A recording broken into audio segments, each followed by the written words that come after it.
आज जिस पर्सनालिटी की मैं बात कर रही हूं वो एक ऐसे फिल्म मेकर है जिन्होंने महज 3 फिल्मों में ही फिल्म इंडस्ट्री को 1350 करोड़ से ज्यादा का कलेक्शन दे दिया है।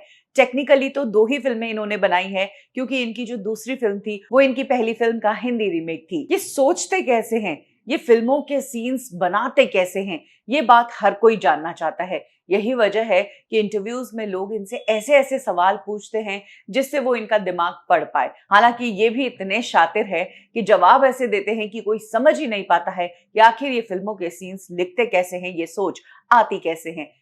ये कहना गलत नहीं होगा कि मौजूदा फिल्म मेकर्स की सोच जहां पर आकर खत्म हो जाती है, वहां से तो ये सोचना शुरू करते हैं। इनकी फिल्में घिसी पिटी फॉर्मूला फिल्मों पर नहीं बनती है, नयापन होता है इनकी फिल्मों में। हाँ, एक चीज इनकी फिल्मों में कॉमन है, वो है इनकी फिल्मों के किरदार अपने पैशन के लिए जीते हैं और उस पैशन के लिए वो पागल भी होने को तैयार है। फिर चाहे कबीर का प्रीति के लिए प्यार हो या फिर रणविजय का अपने पापा के लिए। आप समझ ही गए होंगे मैं किसकी बात कर रही हूँ। जी हाँ, अर्जुन रेड्डी, कबीर सिंह, एनिमल जैसी फिल्में बना चुके डायरेक्टर संदीप रेड्डी वांगा की। संदीप रेड्डी वांगा की लाइफ से जुड़ी वो बातें मैं आपको बताऊंगी जो आपने शायद ही सुनी होंगी। कब संदीप रेड्डी वांगा ने अपने ही घर की बालकनी में चद्दर लगाकर घर से भागने की कोशिश की फिल्मी स्टाइल में। क्यों? जिस अल्लू अर्जुन को दिमाग में रखकर अर्जुन रेड्डी फिल्म संदीप रेड्डी ने लिखी थी, वो अल्लू अर्जुन को इस फिल्म में कास्ट नहीं कर पाए।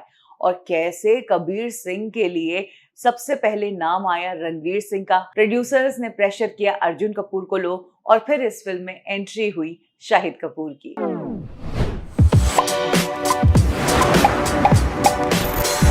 संदीप रेड्डी वांगा का बचपन तेलंगाना में ही बीता है। वरंगल से वो आते हैं और वहीं पर उनकी फैमिली बेस थी। फैमिली में उनके पिता, उनकी मदर और उनका एक भाई। संदीप रेड्डी अपने स्कूल टाइम में एक ब्रिलियंट स्टूडेंट थे। उन्होंने 8th स्टैंडर्ड तक प्लैटिनम जुबली हाई स्कूल में पढ़ाई की और उसके बाद उन्होंने सिद्धार्थ हाई स्कूल में एडमिशन ले लिया, जहां पर उन्होंने 12th तक की पढ़ाई की। संदीप ने 12th में अच्छा स्कोर किया था। यही वजह थी कि उनके पिता ने उनके सामने 2 ऑप्शंस रखे थे, या तो अपने भाई की तरह इंजीनियर बन जाओ या फिर मेडिकल में जाओ। यही 2 ऑप्शन थे। संदीप रेड्डी वांगा इंजीनियर नहीं बनना चाहते थे, उन्होंने मेडिकल का फील्ड चुना और वो फिजियोथेरेपी की ट्रेनिंग लेने लगे। लेकिन इस चीज से वो कनेक्ट नहीं कर पा रहे थे और उन्हें नहीं लगा था कि जिंदगी भर वो ये जॉब कर पाएंगे। यही वजह है कि उन्होंने डिसाइड किया कि वो अब फिजियोथेरेपिस्ट का काम नहीं करेंगे और फिल्म मेकिंग को परस्यू करेंगे। फिल्म मेकिंग सीखने के लिए संदीप रेड्डी वांगा ऑस्ट्रेलिया चले गए। ऑस्ट्रेलिया में अपना जेब खर्च निकालने के लिए संदीप रेड्डी वांगा ने सबवे में एक जॉब भी कर ली थी। 2010 में वो अपना फिल्म मेकिंग का कोर्स कंप्लीट करके आए और उसके बाद उन्होंने एक फिल्म लिखनी शुरू की। ये फिल्म अर्जुन रेड्डी नहीं थी। सबसे पहली जो फिल्म संदीप रेड्डी ने लिखनी शुरू की थी वो फिल्म थी शुगर फैक्ट्री। हालांकि उस फिल्म को उन्होंने बीच में ही छोड़ दिया और उसके बाद उन्होंने अर्जुन रेड्डी फिल्म लिखनी शुरू की। इस फिल्म में उन्होंने अपनी लाइफ के मेडिकल फील्ड के जो इंस्टांसेस थे उसे भी डिकोड किया। फिल्म की कहानी लिखने में संदीप रेड्डी को 2 साल लगे और फिर हुआ मुश्किल का काम शुरू। जब उन्होंने ये फिल्म लिखी थी तब अल्लू अर्जुन उनके माइंड में थे। उन्होंने अल्लू अर्जुन को फिल्म की कहानी भी सुनाई। अल्लू अर्जुन को कहानी पसंद भी आई, लेकिन संदीप रेड्डी उस वक्त एक नए डायरेक्टर थे और इस वजह से ही अल्लू अर्जुन ने उनके साथ काम नहीं किया। इसके बाद फिल्म में एंट्री हुई एक्टर शर्वानंद की। शर्वानंद को भी ये फिल्म पसंद आई, लेकिन जितने भी प्रोड्यूसर्स को ये फिल्म की कहानी सुनाई गई, उन्होंने फिल्म की कहानी में चेंजेस की डिमांड की और कहा कि थोड़ा कमर्शियल एंगल डालो, वरना ये फिल्म नहीं चलेगी, ये बहुत ही रिस्की प्रोजेक्ट है। 6 साल तक अर्जुन रेड्डी की कहानी को संदीप रेड्डी वांगा कई सारे प्रोड्यूसर्स के पास लेकर गए, only to get rejected. Finally Sandeep Reddy Vanga ने डिसाइड किया कि वो अपनी फैमिली से ही मदद लेकर इस फिल्म को बनाएंगे। संदीप रेड्डी ने अपने भाई और अपने पिता को फिल्म का प्रोड्यूसर बनाया, दोनों से पैसे उधार लिए और फिल्म बनानी शुरू की। उस वक्त विजय देवरकोंडा इंडस्ट्री में नए नए थे और वो कुछ अच्छी कहानियां ढूंढ रहे थे। विजय देवरकोंडा इस फिल्म में काम करने के लिए तैयार हो गए और इस तरह से शुरू हुई फिल्म अर्जुन रेड्डी। अर्जुन रेड्डी की शूटिंग के दौरान ही संदीप वांगा रेड्डी को बेटा हुआ और वो अर्जुन रेड्डी के किरदार को इतना पैशनेटली चाहते थे कि उन्होंने अपने बेटे का नाम भी अर्जुन रेड्डी ही रख दिया। अर्जुन रेड्डी फिल्म के लिए विजय देवरकोंडा और शालिनी पांडे को 10 दिन की वर्कशॉप दी गई और उसके बाद इस फिल्म की शूटिंग शुरू की गई। 2017 में इस फिल्म को रिलीज किया गया। 5 करोड़ के बजट से ये फिल्म बनी थी और ये फिल्म ऐसी चली कि इस फिल्म ने बॉक्स ऑफिस पर 50 करोड़ से ज्यादा की कमाई की। अब जब कोई फिल्म अच्छी कमाई करती है तो उसके चर्चे हर एक इंडस्ट्री में होते हैं, फिर चाहे वो साउथ इंडस्ट्री की फिल्म हो या किसी और रीजन की फिल्म हो। फिल्म की कमाई देखकर दूसरे प्रोड्यूसर्स के मन में भी लालच आता है कि इस फिल्म का हिंदी रीमेक बनाते हैं, और यहीं से शुरू हुई प्लानिंग कबीर सिंह फिल्म बनाने की। अश्विन वर्दे और भूषण कुमार ने अर्जुन रेड्डी फिल्म के रीमेक राइट्स खरीद लिए और फिल्म इंडस्ट्री में सर्कल्स में पता चल जाता है कि कौन सा प्रोडक्शन हाउस कौन सी फिल्म बना रहा है। यही वजह है कि जैसे ही इंडस्ट्री में पता चला कि अर्जुन रेड्डी सुपरहिट फिल्म का रीमेक बन रहा है, तब प्रोड्यूसर बोनी कपूर हैदराबाद जाकर संदीप रेड्डी वांगा से मिलते हैं और उन्हें इंसिस्ट करते हैं कि उनके बेटे अर्जुन कपूर को कास्ट कर लिया जाए। इवन प्रोड्यूसर्स ने भी अर्जुन कपूर के लिए काफी दबाव बनाया था, लेकिन संदीप रेड्डी वांगा ने ये क्लियर कर दिया था कि वो ये फिल्म रणवीर सिंह के साथ बनाना चाहते हैं। हालांकि रणवीर सिंह के साथ मामला बैठ नहीं पाया और इसी बीच संदीप रेड्डी वांगा को शाहिद कपूर का कॉल आ जाता है और उन्होंने शाहिद कपूर की उड़ता पंजाब का ट्रेलर देखा, उन्हें वो बहुत पसंद आया। उन्होंने शाहिद कपूर को यस कह दिया और इधर से अर्जुन को लेने का दबाव आने लग गया। संदीप रेड्डी वांगा ने प्रोड्यूसर्स को भी क्लियर कर दिया कि मैं शाहिद को हाँ कह चुका हूँ, अब मैं शाहिद को ना नहीं कहूंगा, मेरे लिए ये बहुत ज्यादा ऑकवर्ड हो जाएगा। कम ही लोग जानते हैं कि इस फिल्म में इनिशियली तारा सुतारिया होने वाली थी। हालांकि तारा सुतारिया की film student of the year उनकी डेब्यू फिल्म होनी थी और उसकी रिलीज डिले हो गई थी, इसीलिए तारा ये फिल्म नहीं कर पाई और उसके बाद इस फिल्म में एंट्री हुई कियारा आडवाणी की। ऐसा नहीं है कि अर्जुन रेड्डी को हूबहू कॉपी किया गया कबीर सिंह के रूप में।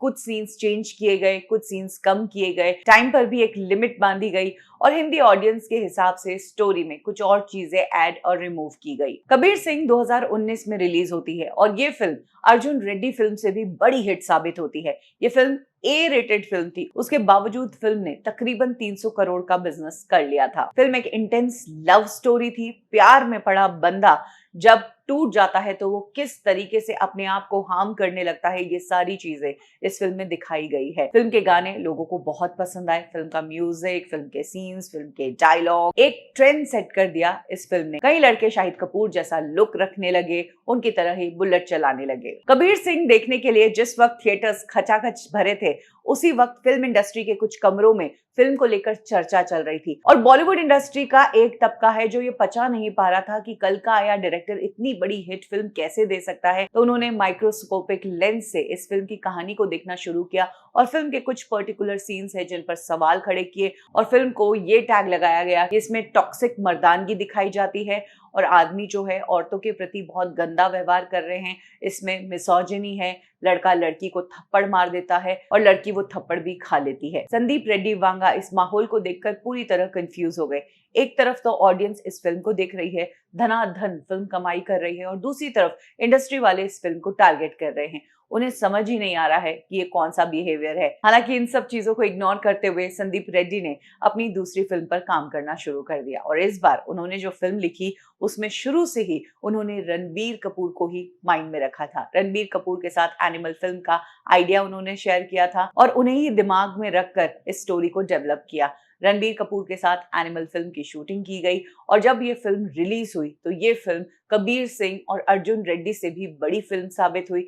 900 करोड़ इस फिल्म ने बॉक्स ऑफिस पर कमाए और इस बार भी संदीप रेड्डी के साथ यही हुआ। जो ऑडियंस कोविड की वजह से थिएटर में नहीं जा रही थी, जो ऑडियंस लेजी हो गई थी कि घर पर जब ओटीटी पर फिल्में देखने को मिल रही है तो हम थिएटर में जाकर फिल्म को क्यों देखें, वो ऑडियंस थिएटर में जा रही थी। थिएटर्स खचाखच भरे थे और हर दिन फिल्म की कमाई बढ़ती जा रही थी। ये फिल्म बॉक्स ऑफिस पर नॉन स्टॉप चलती रही और 900 करोड़ का बिजनेस इस फिल्म ने बॉक्स ऑफिस पर किया और इंडस्ट्री वालों ने एक बार फिर से संदीप रेड्डी वांगा को कटघरे में खड़ा किया। फिल्म के कुछ सीन्स को लेकर कई बड़े लोगों ने आपत्ति जताई, जिसमें आमिर खान की वाइफ किरण राव है, जावेद अख्तर है, दिव्य कीर्ति सर है, लेकिन संदीप रेड्डी वांगा ने इस बार इन सबको चुन चुन कर जवाब दिया। इंटरव्यूज में इन सभी को बैश किया और जिन क्रिटिक्स ने उनकी फिल्मों को लेकर रिव्यूज दिए खराब, उन्होंने उन क्रिटिक्स का भी नाम ले लेकर चुन चुन कर जवाब दिया। संदीप रेड्डी वांगा की फिल्मों में एक चीज बहुत कॉमन होती है कि फिल्म के अंदर मेडिकल फील्ड से जुड़ी चीजें बताई जाती है। जहां कबीर सिंह में शाहिद कपूर खुद डॉक्टर थे, वहीं एनिमल फिल्म में रणबीर कपूर जो मरती हालत में होते हैं उन्हें हॉस्पिटल में ट्रीट करके पूरी तरह ठीक किया जाता है। कहीं ना कहीं उनकी फिल्मों से वो अपने फिजियोथेरेपिस्ट होने के करियर को भी क्रेडिट देते ही रहते हैं। फिल्म इंडस्ट्री में शायद ही कोई फिल्म मेकर ऐसा होगा जिसने अपने हीरो को एक डायलॉग तक नहीं दिया होगा, उसे म्यूट का रोल दिया होगा और उसे स्टार बना दिया होगा। संदीप रेड्डी वांगा ने ये किया बॉबी देओल के साथ एनिमल फिल्म में। बॉबी देओल ने इस फिल्म से बहुत महफिल लूटी और बॉबी देओल के करियर को बहुत हाइप मिली इस फिल्म से। तृप्ति डिमरी का लिमिटेड रोल था, लेकिन आज तृप्ति डिमरी इतनी बड़ी एक्ट्रेस हो गई है कि अगर वो एनिमल में रणबीर कपूर के साथ कुछ ही सीन्स के लिए नजर आई थी, तो अब वो प्रभास के साथ पूरी फिल्म को कर रही है, और वो भी वो फिल्म कर रही है जिसके लिए पहली चॉइस दीपिका पादुकोण थी। संदीप रेड्डी वांगा की फिल्मों की एक खास बात यह है कि इनकी फिल्में इतना बड़ा स्टार है, उसके कितने फैंस है, उसकी मोहताज नहीं होती है। उनकी फिल्मों का सबसे बड़ा स्टार उनकी कहानी होती है। यही वजह है कि जब हम इनकी फिल्में देखते हैं तो हम ये नहीं देखते हैं कि रणबीर कपूर ने क्या पहना है, या तृप्ति ने क्या पहना है, या रश्मिका ने क्या पहना है, या फिर कियारा आडवाणी ने क्या पहना है। हम उस सीन को देखते हैं और उस सीन में खो जाते हैं। इनकी फिल्मों की कहानी ही नहीं, इनके किरदारों से भी लोग कनेक्ट करते हैं। फिल्मों के गाने तो जबरदस्त होते ही है, लेकिन फिल्मों के बैकग्राउंड म्यूजिक भी ट्रेंड सेटर हो जाते हैं। एक और खास बात यह है कि इनकी फिल्मों का हीरो जो होता है, उसी का किरदार धीरे धीरे ग्रे होता चला जाता है, तो फिल्मों में विलेन की भी जरूरत नहीं होती है। जो गुस्सा, जो अग्रेशन संदीप रेड्डी वांगा की फिल्मों में दिखाया जाता है, कई बार उनसे पूछा जाता है कि क्या आप भी पर्सनल लाइफ में ऐसे हैं, तो उन्होंने कहा कि वो ऐसे ही हैं, वो बहुत जिद्दी है, वो गुस्सैल है, और कबीर सिंह या अर्जुन रेड्डी फिल्म के कई इंस्टांसेस उन्होंने अपनी जिंदगी से भी उठाए हैं। संदीप रेड्डी वांगा ने बताया कि बचपन में वो एक बहुत ही शैतान बच्चे थे। एक बार जब उनकी माँ ने उन्हें नीचे खेलने नहीं जाने दिया और घर को लॉक कर दिया, तो उन्होंने और उनके भाई ने घर की बालकनी से एक चद्दर टंगाई और घर से भागने की कोशिश की। हालांकि संदीप बीच में ही अटक गए, वो चद्दर फट गई और चद्दर के साथ ही नीचे गिर गए। संदीप रेड्डी की पर्सनल लाइफ की बात करें तो उनकी शादी 2014 में मनीषा रेड्डी के साथ हुई। उनका एक बेटा है जिसका नाम अर्जुन रेड्डी है, और 2020 में उन्हें एक बेटी भी हुई। संदीप रेड्डी ने चाहे अपना करियर साउथ इंडस्ट्री से शुरू किया हो, लेकिन पिछले 5 सालों से वो मुंबई में ही रहते हैं। एनिमल फिल्म ने 900 करोड़ की कमाई की, लेकिन अर्जुन रेड्डी फिल्म भी कुछ कम नहीं है। इस फिल्म का हिंदी रीमेक तो बन ही चुका है। इसके अलावा इस फिल्म को तमिल में भी बनाया गया, साथ ही फिल्म अब मलयालम और कन्नड़ा में भी बन रही है, और भी बहुत सारे रीमेक्स इस फिल्म के आने वाले समय में आप देख सकते हैं। हिंदी फिल्म इंडस्ट्री का एक तबका संदीप रेड्डी से कितनी नफरत करते हैं, ये उन्होंने एक इंटरव्यू में बताया था कि उनका एक एक्टर जिसने कबीर सिंह में काम किया था, वो दूसरी फिल्म के लिए जब ऑडिशन देने गया तो उस प्रोडक्शन हाउस ने उस एक्टर को सिर्फ इस वजह से रिजेक्ट कर दिया कि उसने कबीर सिंह में काम किया था। हालांकि संदीप रेड्डी ने उस प्रोडक्शन हाउस का नाम नहीं बताया, लेकिन उनका मानना है कि कुछ लोग हैं जो उनकी फिल्म आते ही सिर्फ नेगेटिव ही बोलते हैं। इनकी फिल्मों की चर्चा तो होती ही है, साथ ही इनके इंटरव्यू भी बवाल से भरे होते हैं, क्योंकि जो लोग इनके खिलाफ बोलते हैं ये उन सभी को जवाब देते हैं। फिर चाहे किरण राव जिन्होंने एनिमल पर सवाल उठाया, उनसे संदीप रेड्डी ने काउंटर क्वेश्चन पूछ लिया कि आमिर खान से पूछो ये खंबे जैसी खड़ी है, इस फिल्म में वो क्या कर रहे थे, माधुरी दीक्षित का ऑलमोस्ट रेप करने वाले थे वो। जब जावेद अख्तर ने एनिमल फिल्म को डर्टी बताया तो संदीप रेड्डी वांगा ने कहा कि अपने बेटे फरहान अख्तर की मिर्जापुर नहीं देखी, दुनिया भर की गालियां इस फिल्म में है। और हाल ही में उन्होंने खरी खरी सुनाई है दीपिका पादुकोण को। इनफैक्ट उन्होंने दीपिका पादुकोण को खिसियानी बिल्ली खंबा नोचे कहकर बुलाया है, क्योंकि दीपिका ने उनकी स्पिरिट फिल्म में काम करने के लिए कई शर्तें रखी थी। जब वो शर्तें संदीप रेड्डी वांगा ने नहीं मानी तो दीपिका ने इस फिल्म को एग्जिट कर दिया। संदीप रेड्डी वांगा ने आरोप लगाया कि दीपिका ने उनकी स्पिरिट फिल्म जिस पर वो अभी काम कर रहे हैं उसकी कहानी लोगों को बता दी है। ये डर्टी पीआर गेम दीपिका उनके साथ खेल रही है। दीपिका की इस हरकत का जवाब संदीप रेड्डी वांगा ने दीपिका को फिल्म से रिप्लेस करके तृप्ति डिमरी को कास्ट करके दिया है। दीपिका जहां इस फिल्म के लिए 20 करोड़ ले रही थी, वहीं अब संदीप रेड्डी वांगा ने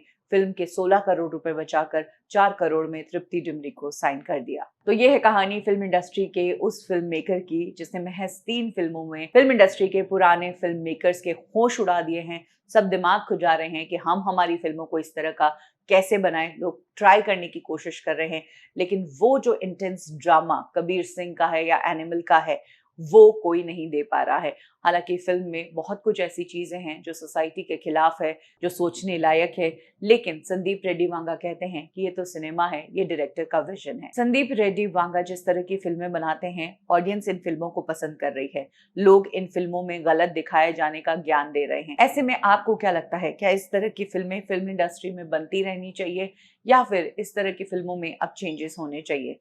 कमेंट सेक्शन में अपनी राय जरूर शेयर करें।